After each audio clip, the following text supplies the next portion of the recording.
Good evening friends. గత 4 రోజులుగా ఈ వార్తా మాధ్యమాల్లో కంటిన్యూస్గా సుప్రీంకోర్టులో కేంద్ర ప్రభుత్వానికి ఈ వివిధ రకాల వాదనలో కేంద్ర ప్రభుత్వం మీద సుప్రీంకోర్టు ఆగ్రహంతో ఉందని, హెచ్చరికలు చేస్తోందని, అసంతృప్తిగా ఉందని మనం మాధ్యమాల ద్వారా వింటున్నాం, చదువుతున్నాం. ఈ మధ్య అంటే 2 రోజుల క్రితం జరిగినట్టు ఒక విషయాన్ని మనం ప్రస్తావిస్తాను. నేను కేంద్ర ప్రభుత్వం నిర్వహణలో ఉన్న ట్రిబ్యునల్స్ ఏవైతే వివిధ రకాల ట్రిబ్యునల్స్, డెట్ రికవరీ ట్రిబ్యునల్ కానీ, గ్రీన్ కోర్ట్ ట్రిబ్యునల్ కానీ, లేదా అనేక రకాల ట్రిబ్యునల్స్, సెంట్రల్ అడ్మినిస్ట్రేటివ్ ట్రిబ్యునల్, ఇటువంటి ట్రిబ్యునల్స్ అన్నింటిలో కూడా 240 ఖాళీలని కేంద్ర ప్రభుత్వం భర్తీ చేయవలసి ఉంది. దీని గురించి దాన్ని జ్యుడిషియల్ మెంబర్, మిగతా మెంబర్, టెక్నికల్ మెంబర్స్, ఈ మెంబర్స్ని ఆ ట్రిబ్యునల్లో వేస్తారు. ట్రిబ్యునల్ చైర్మన్ కూడా ఉంటారు. ఈ భర్తీ చేసేటువంటి సందర్భంలో ఆ ప్రాసెస్లో కేంద్ర ప్రభుత్వం న్యాయ వ్యవస్థ అంటే కోర్టుని, సుప్రీంకోర్టుని ఈ రిటైర్డ్ జడ్జెస్ యొక్క డేటా కావాలని చెప్పి అడగడం జరుగుతుంది. సాధారణంగా ఈ ట్రిబ్యునల్స్లో టెక్నికల్ మెంబర్స్ వేయాలంటే ఒక ఇంజనీర్ కానీ, ఒక శాస్త్రవేత్త కానీ, ఒక అగ్రికల్చర్ విషయాల్లో చాలా అనుభవం వంటి ఒక శాస్త్రవేత్త కానీ, ఇదే రకరకాల ఆ ట్రిబ్యునల్స్లో ఆ విషయాల మీద కూలంకషమైనటువంటి నాలెడ్జ్ ఉన్న, ఎక్స్పీరియన్స్ ఉన్న వాళ్ళని తీసుకుంటారు. కాబట్టి ఆ లిస్ట్ అడుగుతూ ఉంటారు. మా కోర్టులో కూడా జిల్లా కోర్టులో జిల్లా జడ్జీల్ని, గవర్నమెంట్ అడ్వకేట్స్ అంటే జీపీలని అపాయింట్ చేసినప్పుడు, పీపీలు అపాయింట్ చేసినప్పుడు లిస్ట్ అడుగుతూ ఉంటారు. వాళ్ళు లిస్ట్ పంపించాలి. 3-4 పేర్లతో ఒక పేరు వాళ్ళని అపాయింట్ చేస్తారు. ఇది సాధారణంగా ప్రాక్టీస్. ఈ హైకోర్టులో, ఈ సుప్రీంకోర్టులో కేంద్ర ప్రభుత్వము రిటైర్డ్ జడ్జెస్ లిస్ట్ అడిగింది. ఈ సుప్రీంకోర్టు రిటైర్డ్ జడ్జెస్ని సాధారణంగా ట్రిబ్యునల్స్లో చైర్మన్లుగా, మెంబర్స్గా వేస్తూ ఉంటారు. ఆ విధంగా డేటా వారి దగ్గర, సుప్రీంకోర్టు దగ్గర ఉంటుంది. కాబట్టి ఆ డేటా ప్రకారం వాళ్ళ దగ్గర నుంచి కొంతమంది ఆ లిస్ట్ పంపిస్తే దాంట్లో కొంతమంది మనం అపాయింట్ చేసుకోవచ్చని కేంద్ర ప్రభుత్వం, అంటే కేంద్ర ప్రభుత్వం భర్తీ చేయవలసిన పోస్టులు రమారమి 240 ఉన్నాయి. కాబట్టి సెర్చ్ చేసి మీరు వెతికి ఒక లిస్ట్ తయారు చేసి ఇవ్వండి అని ఆ సెర్చ్ చేయడానికి ఒక కమిటీ వేశారు. ఇది సిట్టింగ్ జడ్జి గారి యొక్క నేతృత్వంలో కమిటీ వేసి ఆ సెర్చ్ చేసి కమిటీ లిస్ట్ ఇస్తుందని ఆ లిస్ట్ ఇవ్వడం జరిగింది. ఆ లిస్టులో కొంతమందిని వీళ్ళు పరిశీలన చేసి కేంద్ర ప్రభుత్వం ఆ లిస్టులో ఉన్న కొంత మెంబర్స్, వాళ్ళు ఇచ్చిన మెంబర్స్ నుంచి కొంతమంది తీసుకుని మెంబర్స్గా అపాయింట్ చేస్తూ ఆ విధంగా వాళ్ళకి దీన్ని ఏమంటారంటే ట్రిబ్యునల్స్లో ఈ నామినేషన్స్ ఇవన్నీ ఈ టర్మ్ కూడా చాలా చిన్నది ఉంటుంది. ఆ టర్మ్ చాలా టెన్యూర్ చిన్నది ఉండడానికి నామినేషన్ అంటారు. ఎందుకంటే రిటైర్డ్ ఎంప్లాయీస్, రిటైర్డ్ జడ్జెస్ ఎక్కడైనా సరే రిటైర్డ్ వాళ్ళు వేసుకున్నప్పుడు ఆ నామినేషన్ వేస్తారు. ఇవి ఇక్కడ హైకోర్టు, సుప్రీంకోర్టుకు వచ్చినటువంటి ఒక దాన్ని ఏమంటారు, వారికి వచ్చినటువంటి వాళ్ళు ఎందుకు దీన్ని సీరియస్గా తీసుకున్నారంటే, అలా వీరిచ్చిన లిస్టులో కొంతమంది మాత్రమే వాళ్ళు తీసుకుని ఏరుకుని ఆ విధంగా వాళ్ళని నియామక పత్రాలు ఇచ్చారు, అపాయింట్మెంట్ ఆర్డర్స్ ఇచ్చారు, నామినేట్ చేస్తున్నట్టుగా అలా ఏరుకున్నారు. చెర్రీ పిక్కింగ్ అని పేరు పెట్టారు దాన్ని. ఏమిటి అసలు లిస్ట్ ఎందుకు ఇస్తారు, ఏమిటి నామినేషన్ అంటే ఏమిటి? కేంద్ర ప్రభుత్వం ట్రిబ్యునల్స్లో ఆ వాటిని వేకెన్సీస్ని భర్తీ చేయవలసిన బాధ్యత కేంద్ర ప్రభుత్వం అనేది the prerogative of government of India, central government.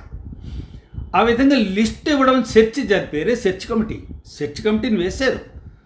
Supreme court sitting judge గారి యొక్క నాయకత్వంలో సెర్చ్ కమిటీ వేశారు. ఆ సెర్చ్ కమిటీ లిస్ట్ ఇచ్చారు. దీనికి పూర్వం జరిగిన విషయం ఏంటంటే, కేంద్ర ప్రభుత్వం ఈ ట్రిబ్యునల్స్ మెంబర్స్ని అపాయింట్ చేస్తూ వాళ్ళ టెన్యూర్ని తగ్గించడం జరిగింది. అపాయింట్ చేసిన తర్వాత అలా తగ్గించకూడదు. అలా టెన్యూర్ మధ్యలో తగ్గిస్తే యూనిలేటర్లుగా మీరు చేంజ్ చేసినట్టు, టర్మ్ని మీరు రెడ్యూస్ చేసినట్టు, you cannot reduce the term in the middle అని మన ఆంధ్రప్రదేశ్లో కూడా ఇటువంటి కేసు జరిగింది. నిమ్మగడ్డ రమేష్ కుమార్ గారు రిటైర్డ్ ఐఏఎస్ ఆఫీసర్ గారిని గత ప్రభుత్వం అంటే చంద్రబాబు నాయుడు గారు ముఖ్యమంత్రి ఉండగా అన్ని రాష్ట్ర ఎన్నికల కమిషన్గా అపాయింట్ చేస్తూ వాళ్ళు టెన్యూరు 5 yearsగా ఈ యాక్ట్లో 5 years ఉంది, 5 yearsగా ఫిక్స్ చేశారు. కానీ రాష్ట్ర ప్రభుత్వం ఏం చేస్తుందంటే ధర్మిల వారు అపాయింట్ అయిన తర్వాత అమెండ్మెంట్ తీసుకొస్తూ వారి యొక్క టర్మ్ తగ్గించి వారిని టెర్మినేట్ చేయడం జరిగింది. దాన్ని సవాల్ చేస్తూ నిమ్మగడ్డ రమేష్ కుమార్ గారు హైకోర్టుని ఆశ్రయించారు. ఆ విధంగా మధ్యలో అమెండ్ చేస్తూ టెన్యూర్ తగ్గించడానికి వీల్లేదు, ఒకసారి అపాయింట్ అయిన తర్వాత ఆ ఫుల్ టెన్యూర్ అది కంప్లీట్ చేయవలసిందే, దిస్ ఈజ్ యూనిలేటరల్ డెసిషన్, అలా డెసిషన్ తీసుకోకూడదని చెప్పి తీర్పు ఇచ్చారు. అది కరెక్ట్, సమర్థనీయం, మనం అందరూ ఒప్పుకుంటున్నాం, నేను ఒప్పుకుంటున్నాను. ఎందుకంటే లాజిక్ ఉంది దాంట్లో. ఈ విధంగా కేంద్ర ప్రభుత్వం అలా టెన్యూర్ తగ్గించడం అన్న విషయాన్ని సుప్రీంకోర్టు క్వాష్ చేస్తూ కొన్ని అభ్యంతరాలు ఏదైతే ఉన్నాయో కొన్ని యొక్క వారు కేంద్ర ప్రభుత్వం తీసుకున్న నిర్ణయాల మీద వారు అంటే వ్యక్తిగత కేసుల్లో ఆ విధంగా వాళ్ళు తీర్పులు ఇవ్వడం జరిగింది. క్వాష్ చేశారు. క్వాషింగ్ అంటారు దాన్ని. అది వేరు. ఏమండి, ఈ తర్వాత ఈ మధ్య కాలంలో ఈ కేంద్ర ప్రభుత్వం ఆధీనంలో పనిచేస్తున్నటువంటి ఏ ట్రిబ్యునల్స్ ఉన్నాయో ట్రిబ్యునల్స్కి మెంబర్స్గా తీసుకోవడానికి కొంతమంది పేర్లు పరిశీలన కోసం సుప్రీంకోర్టుని అడిగితే సుప్రీంకోర్టు ఒక లిస్ట్ ఇస్తే సెర్చ్ చేసి లిస్ట్ ఇచ్చారని చెప్పారు కదా, సెర్చ్ కమిటీ అపాయింట్ చేశారని. ఆ లిస్టులో కొంతమందిని వాళ్ళు పరిశీలన చేసి తీసుకున్నారు పరిశీలన కోసం. వాళ్ళ దగ్గర ఏదో వెయిటింగ్ లిస్ట్ ఉంది కాబట్టి ఆ వెయిటింగ్ లిస్ట్లో కొంతమంది పేర్లు యాడ్ చేశారని. మేము లిస్ట్ ఇచ్చిన తర్వాత మా లిస్టులోనే మీరు వేసుకోవాలి తప్ప మళ్ళీ మీ దగ్గర వెయిటింగ్ లిస్టులోంచి తీసుకున్నారు ఏమిటి అని అదొక అభ్యంతరం చెప్తూ వెంటనే ఈ పోస్టులన్నీ కూడా 2 వారాల్లోగా మీరు పూర్తి చేసినట్టయితే భర్తీ చేయకపోతే ఏదైతే ఖాళీగా ఉన్న పోస్టులు భర్తీ చేయకపోతే తదుపరి పర్యవసనాలు చాలా బాధాకరంగా ఉంటాయని హెచ్చరిస్తూ ఒక హెచ్చరిక చేశారు. 2 వారాలు టైం ఇవ్వండి, లేని పక్షంలో మేము యాక్టివ్ అవ్వాల్సి ఉంటుంది అని. దానికి గౌరవనీయుల అటార్నీ జనరల్ గారు కేకే వేణుగోపాల్ గారు చాలా పెద్ద ఆయన, మంచి ఎక్స్పీరియన్స్ ఉంది, senior most attorney and is well versed with this subject. వారు ఏం చెప్పారంటే ఆ ప్రయత్నాలు జరుగుతున్నాయండి, తప్పకుండా ఆ దిశలోనే పని జరుగుతోంది, మేము తప్పకుండా ఆ పనిలోనే ఉన్నాము. ఇంకా వీరు సుప్రీంకోర్టు మాట్లాడుతూ మా మాట మీకు లెక్కలేదు, మమ్మల్ని పట్టించుకోవట్లేదు, మేమంటే ఏమిటో అనుకుంటున్నారు, ఏవో చాలా వ్యాఖ్యలు, చిన్న వ్యాఖ్యలు అవి చేశారు. ఈ సందర్భంగా కేంద్ర ప్రభుత్వం ఈ సంవత్సరంలో ఈ 2021 సంవత్సరంలో ఒక చట్టం చేసింది.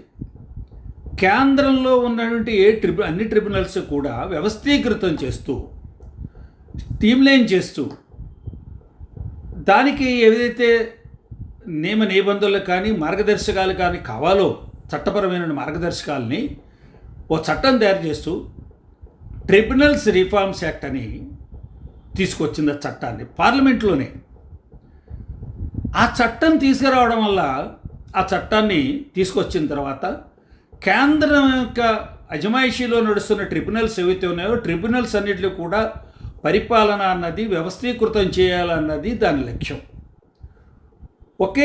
ఒకే పాలసీలో, ఒకే ప్రిన్సిపల్స్లో, ఒకే స్పిరిట్తో, ఒకే రకమైనటువంటి మార్గదర్శకాలతో ఆ రూల్స్ అండ్ రెగ్యులేషన్స్ అన్నీ కూడా ఆ చట్టం రిఫార్మ్స్ ఒక సంస్కరణ. ఇది ఒక్కొక్క ట్రిబ్యునల్ ఒక్కొక్క రకంగా, ఒక్కొక్క ట్రిబ్యునల్ ఒక్కొక్క పద్ధతిలో, ఇలా కాకుండా ట్రిబ్యునల్స్ అన్నింటిలో కూడా వ్యవస్థీకృతం చేస్తూ యూనిఫామిటీ తీసుకురావడానికి ఒక సంస్కరణ, అది రిఫార్మ్స్ యాక్ట్ తీసుకొస్తే ఈ చట్టాన్ని ఛాలెంజ్ చేస్తూ జైరాం రమేష్ గారు సుప్రీంకోర్టులో రిట్ దాఖలు చేశారు. ఆ రిట్ విచారణకు వస్తుంది, ఇంకా రాలేదు, నోటీస్ దాంట్లో ఆ స్టేజ్లో ఉన్నట్టుంది. కేంద్ర ప్రభుత్వం చట్టాన్ని తీసుకురావడానికి సుప్రీంకోర్టు చాలా సీరియస్గా తీసుకుని మేము కొన్ని ఏవైతే మీరు పొందుపరిచినట్టు టెన్యూర్ కానీ మిగతా 2-3 విషయాల్లో మేము గతంలో తీర్పు చెప్తూ క్వాష్ చేసాం. వాటిని మీరు మళ్ళీ చట్టం తీసుకురావడం ఏమిటి?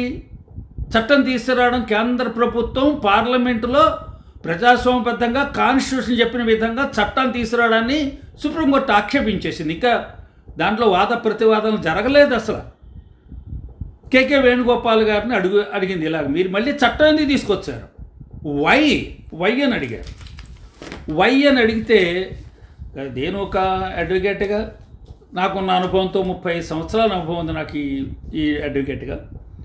Why the tribunals reforms bill was passed by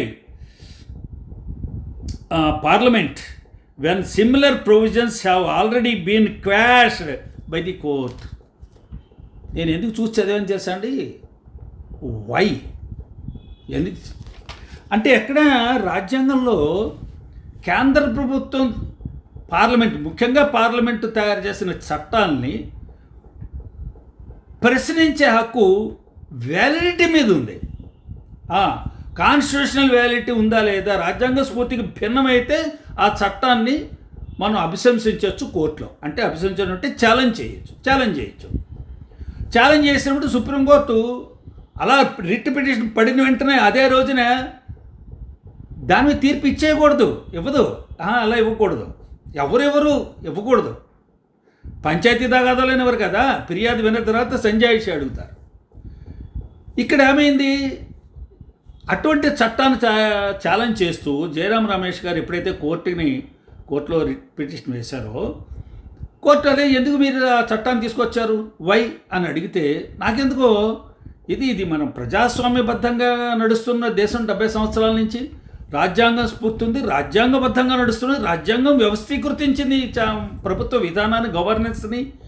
ఈ 3 ఇన్స్టిట్యూట్లను కూడా legislative, executive and judiciary.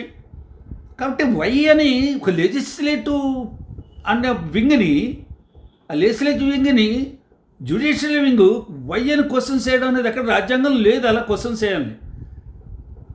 వ్యాలిడిటీని Jayaram Ramesh గారు ఛాలెంజ్ చేశారు, కాన్స్టిట్యూషనల్ స్పిరిట్కి ఎగ్నెస్ట్గా ఉందని ఎగ్జామిన్ చేయాలి. రైట్, రివ్యూ అంటారు. Yes, court need to examine it. కానీ చివరి మాట చూడండి, దీంట్లో ఏముంది ఇక్కడ, why the tribunal reforms bill was passed by the parliament when a similar provisions have already been quashed by the court. Similar provisions ఏమిటా, similarity ఉందో లేదో ఎగ్జామిన్ చేయాలి కదా. క్వాష్ అంటే ఏమిటి,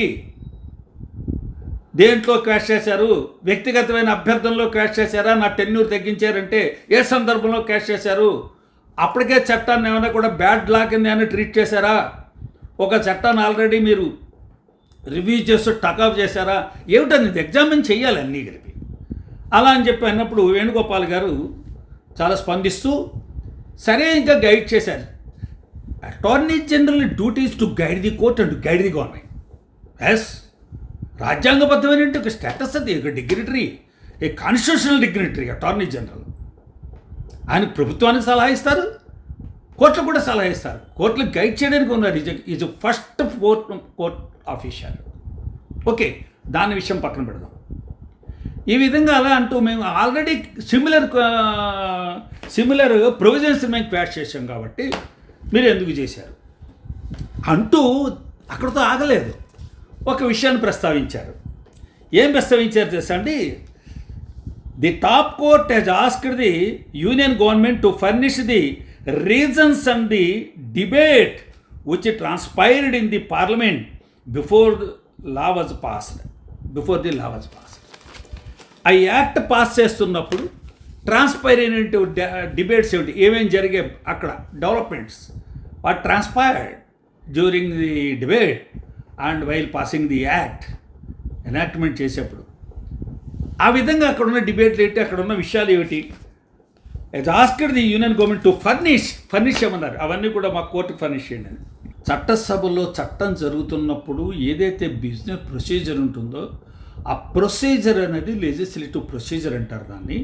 ఆ లెజిస్లేటివ్ ప్రొసీజర్ ఎలా ఉండాలి, ఏం చేయాలనేది రాజ్యాంగబద్ధంగా రాజ్యాంగంలో పొందుపరచబడింది.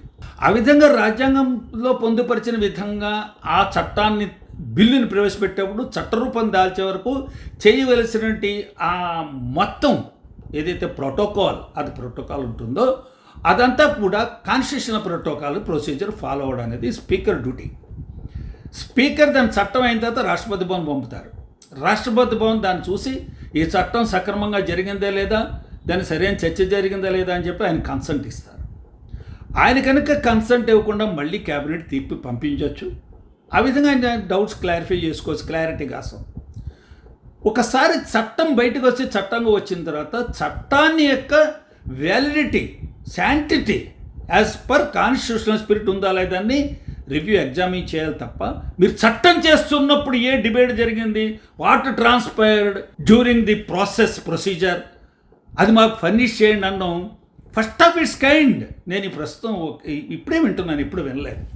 ఇది దురదృష్టకరమైందో మరి. నాకు ఈ విషయం మీద చర్చ జరగాలి. ఇలా అడిగారు. ఓకే, వేణుగోపాల్ గారు, KK Venugopal, honourable that attorney general of supreme court, ఆయన అక్కడే ఉన్నారు, రెస్పాండ్ అయ్యారు, రియాక్ట్ అయ్యారు. కానీ ఈవేళ ప్రసార మాధ్యమాలు ఏ విధంగా తయారు చేసి చెప్తున్నాయి? కేంద్ర ప్రభుత్వానికి చుక్క ఎదురైంది, కేంద్ర ప్రభుత్వానికి ముట్టిగలు ముట్టారు, కేంద్ర ప్రభుత్వానికి హెచ్చరికలు తయారు చేశారు. అంటే చట్టం ఒకటి తయారు చేసినప్పుడు బిల్లు రూపంలో ఉన్నది ఇక్కడ ఎవరికైనా పంపించాలి ఎగ్జామినేషన్కి, వెట్టింగ్కి. లేదే అలాగా. అక్కడే ఆ ప్రొసీజర్ ఎక్కడైతే జరుగుతుందో అక్కడే వాళ్ళు వెట్టింగ్ చేస్తారు. The concerned secretariat, concern ministry secretariat prepare this entire bill, draft bill, and it will be finalised there by examining its validity and the rule position and the constitutional position in accordance with the constitutional spirit ఉందా లేదా అనేది అక్కడ examine చేసిన తర్వాత okay అనుకున్న తర్వాత బిల్లుని ప్రవేశపెడతారు పార్లమెంట్లో ప్రజాప్రతినిధులు అందరూ ఉన్నారు కాబట్టి అది ప్రజల సభ. ప్రజాప్రతినిధుల సభలో దాని మీద చర్చలు జరుగుతాయి, డిబేట్ జరుగుతుంది. దాని మీద బిల్ పాస్ చేసే ముందు రెగ్యులర్ పెద్ద కుస్తీ జరుగుతుంది. కసరత్ అంటాం కదా, ఎక్సర్సైజ్. జరిగిన తర్వాత బిల్లు పాస్ అవుతుంది. దీని విషయాన్ని సుప్రీంకోర్టు అడిగినప్పుడు దాని మీద ఎలా స్పందిస్తుంది ప్రభుత్వం, ఎలా స్పందిస్తుంది? ఓకే, దీంట్లో మనం వెళ్దాం. సుప్రీంకోర్టులో ఉన్న బిజినెస్ని, ఈ ప్రొసీజర్ని కోర్టు అడగచ్చా, కోర్టు ఎగ్జామిన్ చేయడానికి అడగచ్చా అంటే ఆర్టికల్ 212 ఆఫ్ ఇండియన్ కాన్స్టిట్యూషన్. 212 ఏం చెప్తోందండి? కోర్టులు ఏం చేయొచ్చు, ఇది ప్రొసీజర్ ఉంది కదా, చట్టాన్ని తయారు చేసినప్పుడు ఏదైతే సభలో జరుగుతుందో వ్యవహారం, ప్రొసీజర్, ఆ ప్రొసీజర్ గురించి కోర్టుకి అడిగే అవకాశం ఏమైనా ఉందా అని అడిగితే 212 ఏం చెప్పిందంటే, court not to enquire into proceedings of the legislature, the validity of any proceedings in the legislature of a state shall not be called in question on the ground of any alleged irregularity of procedure. కానీ స్పష్టంగా ఉంది 212.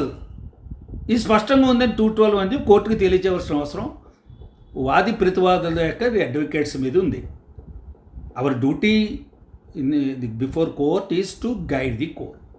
లాకు సంబంధించి, అలాగే constitution సంబంధించి, interpretation of statute, interpretation of constitution and interpretation of facts, the duty of the lawyer before the court.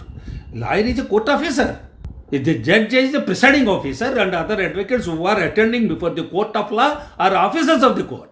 So that is our obligation, constitutional obligation to guide the court. ఇక్కడ ఒక విషయం చేద్దాం. కోర్టులు ఇటువంటి సందర్భాల్లో వ్యాఖ్యలు చేస్తున్నప్పుడు ఆ వ్యాఖ్యల వెనకాల నుండి హేతుబద్ధతని అక్కడున్న లాయర్స్కి తెలుస్తుంది, అటెండ్ అయిన లాయర్స్కి తెలుస్తుంది, కేసులో ఇదే జడ్జిలకి తెలుస్తుంది, కేంద్ర ప్రభుత్వానికి తెలుస్తుంది. ఈ వార్తా మాధ్యమాలు ఏవైతే ఉన్నాయో, సమాచార మాధ్యమాలు, వాళ్ళు ఉటంకించేటప్పుడు, వాళ్ళు దీన్ని ప్రసారం చేసేటప్పుడు వ్యవస్థ మీద గౌరవం తగ్గేలాగా ప్రజాస్వామ్య వ్యవస్థలో పార్లమెంటరీ డెమోక్రటిక్ కంట్రీ మంది. కాన్స్టిట్యూషన్ మనకి ఏర్పాటు చేసింది. కాన్స్టిట్యూషన్ 3 వ్యవస్థల్ని, లెజిస్లేటివ్ అండ్ ఎగ్జిక్యూటివ్, జ్యుడిషియరీ, ఈ మూడిట్లో ఏది కూడా సుప్రీం కాదు, ఏ ఒక్కటే సుప్రీం కాదు. 3 కూడా వారి వారి పరిధుల్లో పనిచేసుకోవాలి. Subject to constitutional validity, constitutional వ్యాలిటీని ఎగ్జామిన్ చేసి టెస్ట్ చేసేటువంటి బాధ్యత డెలిగేషన్ ఆఫ్ పవర్స్లో జ్యుడిషియరీకి ఇచ్చారు. సెపరేషన్ ఆఫ్ పవర్స్ కాదు. I don't like to call it separation of power, delegation of power. చట్టం చేసే పవర్ని డెలిగేట్ చేసింది లెజిస్లేటివ్కి. ఆ చట్టం రాజ్యాంగపరంగా ఉందా లేదా, రాజ్యాంగబద్ధంగా ఉందా లేదా, రాజ్యాంగమైన స్పిరిట్కి లోబడి ఉందా లేదా అని ఎగ్జామిన్ చేసేటువంటి పవర్ని జ్యుడిషియరీకి డెలిగేట్ చేసింది. ఆ చట్టాన్ని అమలు చేసేటువంటి పవర్ని ఎగ్జిక్యూటివ్కి డెలిగేట్ చేసింది. డెలిగేషన్ ఆఫ్ పవర్స్ అంటారు, సెపరేషన్ ఆఫ్ పవర్స్ కాదు. ఇక్కడ మనకి లేదు సెపరేషన్ ఆఫ్ పవర్స్. ప్రపంచ దేశాల యొక్క రాజ్యాంగాలు చదివేసి వాళ్ళు ఆ భ్రమలో పడిపోయి మాట్లాడేసుకుంటూ ఉంటాం. కాబట్టి ఇక్కడ కేంద్రం తన ట్రిబ్యునల్స్లో భర్తీ చేసుకునేప్పుడు ఇక్కడ సుప్రీంకోర్టుని అడిగింది సెర్చ్ చేసి లిస్ట్ ఇమ్మని, సమాచారం ఇవ్వడానికి. మీ దగ్గర ఎంతమంది రిటైర్డ్ జడ్జెస్ ఉన్నారు, ఏ సంవత్సరంలో రిటైర్ అయ్యారు, వాళ్ళ టెన్యూర్ ఏమిటి, ఏ హోదాలో రిటైర్ అయ్యారు, రిటైర్ అవుతున్నప్పుడు వాళ్ళు ఓకే వాళ్ళ మీద ఏమిటి, ఏ రకంగా వాళ్ళు తర్వాత ఎప్పుడైనా గవర్నర్గా అపాయింట్ అయ్యారా, కొంతమంది గవర్నర్గా అపాయింట్ అవుతారు, కొంతమంది రాజ్యసభ సభ్యులుగా నామినేట్ చేశారా. రాజ్యసభ సభ్యులుగా నామినేట్ చేయకూడదని ఏం లేదు. జడ్జి రాజ్యసభ సభ్యులుగా ఉండాలి. చర్చల్లో ఉండడానికే రాజ్యసభ పెద్దల సభ. ఎందుకన్నారు, రాజ్యసభ అంటేనే సలహా ఇచ్చే సభ, అడ్వైజరీ సభది. అందుకని అది రద్దు ఉండదు, ఎప్పుడు పెర్మనెంట్ సభది. ఈ లోక్సభ రిప్రజెంటేటివ్స్ ద్వారా వస్తారు, రాజ్యసభకు మేధావులను ఎన్నుకోవాలి. వాళ్ళు ఎందుకని చెప్తారంటే వాళ్ళకి అనేక కంపల్సరీ రాజ్యసభకు వెళ్ళవలసిన బిల్స్ కంపల్సరీగా ఉన్నాయి, మ్యాండేటరీ. ఎందుకు, వారికి అనుభవంతో, శాస్త్రపరమైన అనుభవం, న్యాయపరమైన అనుభవం, టెక్నికల్గా అనేక అనుభవం, వాళ్ళకున్న అనేకమైన ప్రావీణ్యత ఉంది, వాళ్ళకి క్వాలిఫికేషన్స్ ఉన్నాయి. వాళ్ళ సర్వీస్ డైరెక్ట్గా ఎంపీగా నెగ్గడానికి రాకపోవచ్చు, ప్రజా జీవనంలో ఎన్నికలు బరిలోకి దిగపోవచ్చు, వాళ్ళ అవసరం ఉంది, వాళ్ళని తెచ్చుకు పెట్టుకోవాలి అక్కడ రాజ్యసభలో. ఇప్పుడు మనకి శాసనసభ, శాసన మండలి అంటారు. శాసన మండలి అంటే ఏంటంటే కౌన్సిల్ అంటే సలహా ఇచ్చేది అని. అంటే కౌన్సిల్కి రిఫర్ చేస్తే బిల్లుని సెలెక్ట్ కమిటీకి పంపడం అన్నది లేదు. సెలెక్ట్ కమిటీకి పంపించేది పార్లమెంట్లోనే. మళ్ళీ రాజ్యసభకు వస్తే సెలెక్ట్ కమిటీకి వెళ్ళదు, కౌన్సిల్ నుంచి సెలెక్ట్ కమిటీకి వెళ్ళదు. కౌన్సిల్ ఇచ్చి సెలెక్ట్ కమిటీలు ఆడది, సలహా ఇవ్వడానికే దానికి పంపిస్తారు. విచిత్రంగా ఉంటుంది అది. కాబట్టి ఈ నామినేట్ చేసేటువంటి పర్సన్స్ మేమిచ్చిన లిస్ట్ మీరు పూర్తిగా ఎందుకు వాడుకోలేదు, చెర్రీ పికింగ్ ఎందుకు చేశారు, కాదు, అలా ఎక్కడా లేదు. మ్యాండేటరీ. ఎవరినైనా లిస్ట్ అడుగుతుంది. బాబాయ్ అటామిక్ రీసెర్చ్ సెంటర్ వాళ్ళని అడుగుతుంది, అక్కడ ఉన్న ఇంజనీర్స్ మాకు కావాల్సి వస్తే. పోర్ట్ వాళ్ళని అడుగుతుంది, మెరైన్ ఇంజనీర్స్ని. ఎక్కడైనా ఎక్కడ ఏ సంస్థల్లో ఎటువంటి శాఖల్లో పనిచేస్తున్నటువంటి ప్రావీణ్యత సంపాదించినటువంటి అధికారులు ఉంటారో వాళ్ళందరూ లిస్టు అడుగుతుంది కేంద్ర ప్రభుత్వం, ఇస్తారు. వారి నుంచి కొంతమంది పిక్ చేసుకుంటారు వీళ్ళు. ఇది సెర్చ్ కమిటీ. మీరు సిఫార్సు కూడా కాదు మీరు ఇచ్చింది, మీరు వాళ్ళకి డేటా సప్లై చేశారు. ఆ డేటా సప్లై చేస్తే వాళ్ళు వాడుకోవడానికి అవకాశం ఉన్న చోట వాడుకుంటారు. కాబట్టి అదేదో లోబడి ఉండాలి. బిల్లు ప్రిపేర్ అయినప్పుడు పార్లమెంటే పెట్టవలసిన బిల్లుని ఎవ్వరికి ఎగ్జామినేషన్ కోసం పంపదు, పార్లమెంటే ఎగ్జామిన్ చేస్తుంది. అంచేది ఇప్పుడు ఈ వ్యాఖ్యల వల్ల మీరు బిల్లు ఎందుకు పెట్టారు, వై యూ హ్యావ్ అనేప్పటికీ మళ్ళీ మీరు యాక్ట్ తయారు చేస్తూ సుప్రీంకోర్టు చేసిన వ్యాఖ్య అది నేను ఎందుకు చదువుతానంటే తీసి ఎందుకు చదువుతానంటే యాజ్ ఇట్ ఈజ్ ఉండాలని. Why the tribunals reforms bill was passed by parliament when a similar provisions have already been quashed by the court. అంటే ఈ పైన ఏ బిల్లు పెట్టినా సుప్రీంకోర్టుకి పంపించాలన్నా, సుప్రీంకోర్టుకి ముందు అంటే ఏ రకంగా దాన్ని పంపించాలి, ఎందుకు పంపించాలి అంటే ఎందుకు అడగడంలో ఉద్దేశం ఏంటి?